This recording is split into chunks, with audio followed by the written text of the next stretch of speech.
Guys ഞാൻ അമ്പലത്തിൽ നിൽക്കാട്ടോ തൊഴുകാൻ.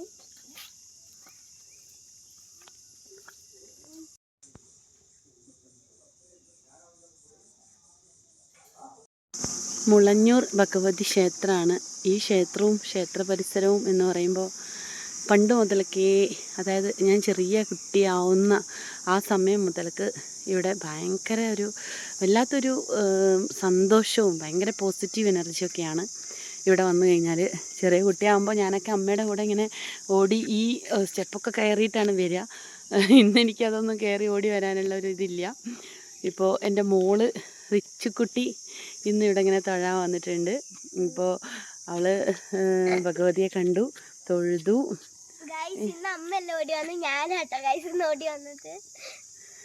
അവള് പറയുന്ന കേട്ടില്ലേ. അപ്പോൾ ഈ ഒരു പ്രായത്തിൽ, അതായത് എൻ്റെ റിച്ചുക്കുട്ടിയുടെ ഈ പ്രായത്തിലൊക്കെ മുളഞ്ഞൂർ ക്ഷേത്രം എന്ന് പറയുമ്പോൾ ഞങ്ങൾക്ക് എൻ്റെ അച്ഛനും അമ്മയും ഒക്കെ ഇവിടെ കൊണ്ടുവന്ന് നമ്മളെ തൊഴിക്കുമ്പോൾ ഭഗവതി നമ്മുടെ കൂടെ എപ്പോഴും ഉണ്ടാവും എന്നുള്ള ഭയങ്കര ഒരു വിശ്വാസമാണ്. അതായത് കുട്ടികളുടെ അമ്മയാണ് ഭഗവതി, കുട്ടികൾക്ക് അസുഖങ്ങളൊന്നും ഉണ്ടാവില്ല ഭഗവതിയെ പോയി തൊഴുത് കഴിഞ്ഞാൽ എന്നുള്ള ഭയങ്കര ചെറുപ്പം മുതൽക്കേയുള്ള വിശ്വാസമാണത് നമുക്ക്.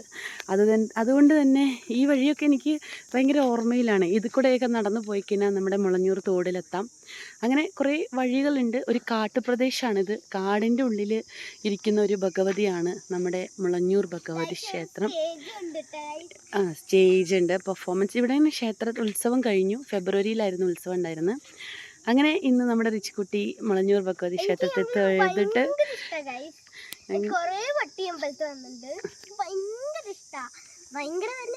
എനിക്ക് എൻ്റെ അമ്മയ്ക്ക് എത്ര പണ്ട് ഇഷ്ടമുണ്ടായിരുന്നു അത്ര എനിക്ക് ഇഷ്ടമുണ്ട്. അങ്ങനെ എല്ലാവരെയും, നമ്മുടെ മക്കളെല്ലാം ഭഗവതി കാക്കുമെന്ന വിശ്വാസത്തോടു കൂടെ ഇന്ന് ഈ ചെറിയ വീഡിയോ അവസാനിപ്പിക്കുന്നു.